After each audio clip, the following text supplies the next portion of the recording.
yang bersangkutan begitu. Yang pasti gini, pertama adalah kita apresiasi bahwa perwakilan kita di Turki sudah secara tanggap cepat melakukan pendampingan terhadap Handika ini. Lalu kalau saya tidak salah, mereka pun sudah melakukan kontak dengan pengacaranya, lalu kemudian juga memberikan kebutuhan-kebutuhan bagi Handika. Itu yang kita apresiasi.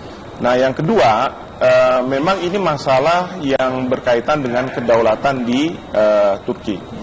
Tadi kalau kita dengar dari saudara Aswir bahwa mungkin ini ada permasalahan antara perpolitikan di dalam negeri ya, antara pemerintahan yang sekarang dengan mereka-mereka yang sangat kritis, sehingga kadangkala di negara tertentu yang kritis itu dianggap sebagai lawan politik dan kemudian diberikan label. Nah, yang repot itu adalah kalau misalnya mereka yang kritis memberikan beasiswa kepada warga negara tidak hanya Indonesia, saya yakin, tapi juga warga negara lain. Nah, lalu pertanyaannya adalah apakah yang menerima beasiswa ini lalu dianggap sebagai berhadapan-hadapan dengan pemerintah setempat?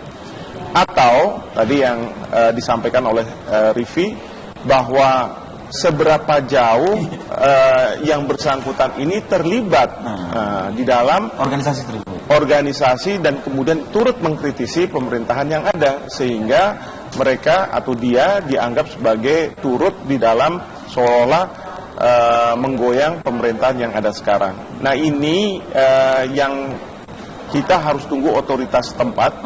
Tetapi perwakilan kita ini harus melakukan pengawalan. Ini jadi masalah? Ini jadi masalah karena begini, walaupun tadi dilabel seolah-olah sebagai teroris gitu ya, karena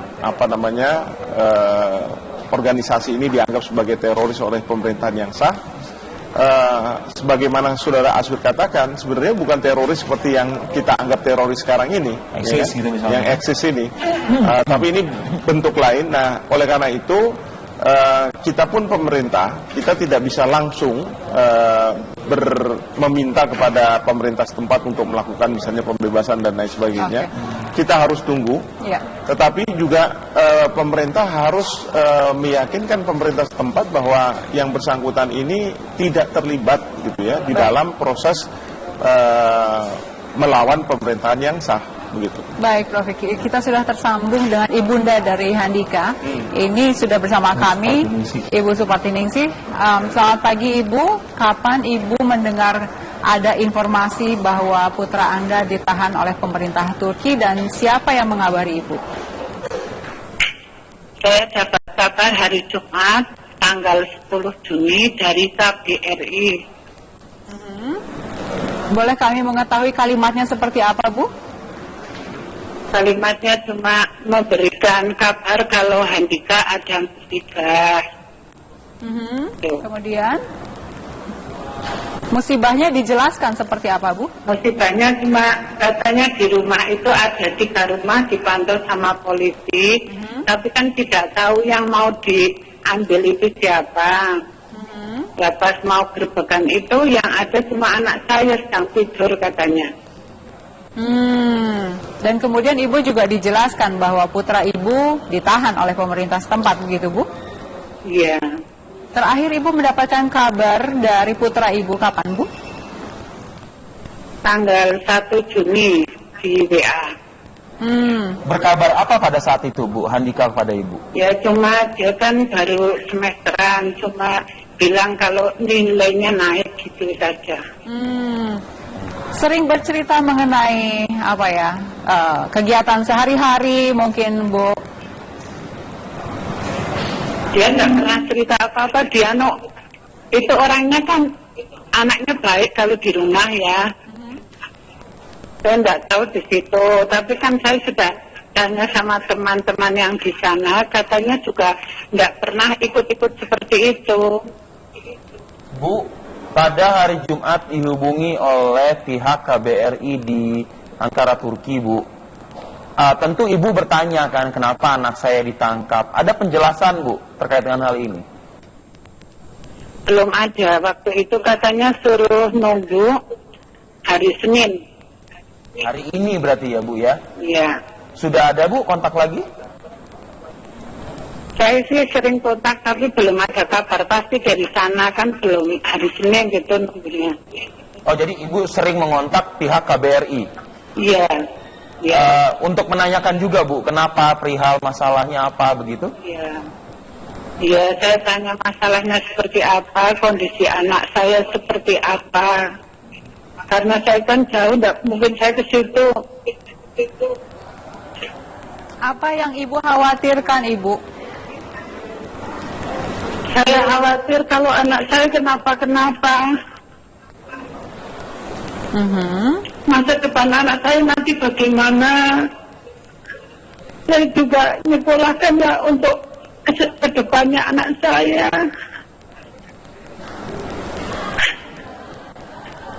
Sosok Saya Handika. mohon dengan pemerintah. Ya silakan Bu, dilanjutkan silakan. Ya, saya mohon dengan pemerintah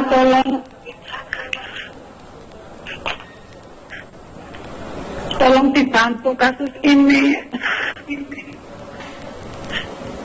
Siapa yang salah dan siapa yang benar gitu ya Mbak. Menurut Ibu Supartiningsih, sosok putra Ibu bukanlah sebagaimana yang diberitakan begitu ya Bu? Tidak. Anak saya itu biasa di rumah, nggak pernah kemana-mana kalau pas libur. Tahun kemarin kan pulang, dia di rumah saja, nggak pernah kemana-mana. Aktif berorganisasi tidak Bu, putra Ibu? Tidak ada organisasi di sini. Baik, mungkin dalam kesempatan ini Ibu yang diharapkan oleh Ibu terutama apa, silakan Bu.